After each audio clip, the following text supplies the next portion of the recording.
Are you currently waiting on God or trusting on God on something or for something? I am too. And if you are, this video is for you. On one of the days, I was talking to God and just, crying to Him and just telling Him how I feel about waiting season is not easy. Then He dropped this inside of me and it has blessed me, has encouraged me, and I was like, I need to share with you guys. So you know how in secondary school when we're written a test and they want to come and share test papers, right? And they're calling the first person, let me say Germany, Luigi, Taku, Gladys, for example, and the first people that are giving the papers to you feel like, oh, Mrs. Pad at the top, you get. And the situations where you don't know the marks of the people, this is the first example I'm using, right? They just call the papers and they're giving the students. You in your mind, you feel like, child, this people are definitely the best. Since they call them the first, they're definitely the best. But in irony, those who they call first to give their papers to, they usually have the worst marks.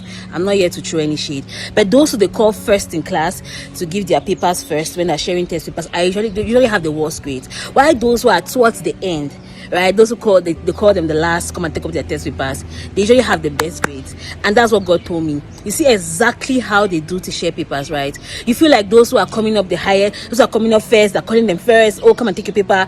You feel like, oh, they're doing well. But no, He keeps the best for the last. And that's why you need to be patient. So when you're sitting in that chair and waiting for the teacher to call your name, like, God, I beg.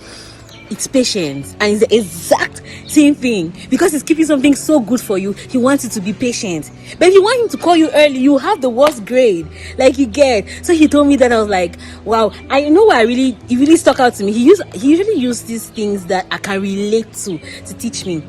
You can relate to this statement if you somebody that we're doing well in class. I'm not here to throw this thing. So in class, for example, I usually perform well in class.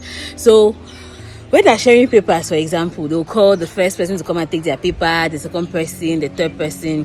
So usually they call me the last. So before I knew all of this, before I knew that, okay, they used to give the best for the last, I used to feel very bad, like, why they give my paper the last? Do I have the worst grade? Do I have the this? But it's because I have the best grade.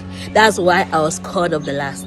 So if you're trusting God for marriage, for a business, for love, for a friend, to be able to hear Him clearly, different any type of trusting on Him on, you just have to know that He keeps the best for the last. So don't shake. This word was definitely for me. I don't know, I think I was in church and then He dropped this understanding to my mind. And as I said, God uses things that are close to us so can easily understand what He's trying to teach us, like you get. So the same way when they're sharing test papers, they usually call the worst in quotes those who have least performed first to come and take their papers, and they call those who have performed best to their papers the last. It's the same thing. If God is keeping you, just know your blessings go suck. It goes suck. You get now. Don't feel discouraged. Don't feel bad that you're waiting. Just trust Him. Something good is coming. And God, when God wants to do something, He does it mightily. He says God gives generously, abundantly. He makes your cup to overflow. Just have that trust in your heart today. He keeps the best for the last. Those who have gone in front, good for them. I'm happy for you. But I better sit here and be patient, because now what God is doing for me, I know you're able to handle it. Anyway, that's all for today. I hope you learned something, and I hope this video encouraged you. See you next time. Bye.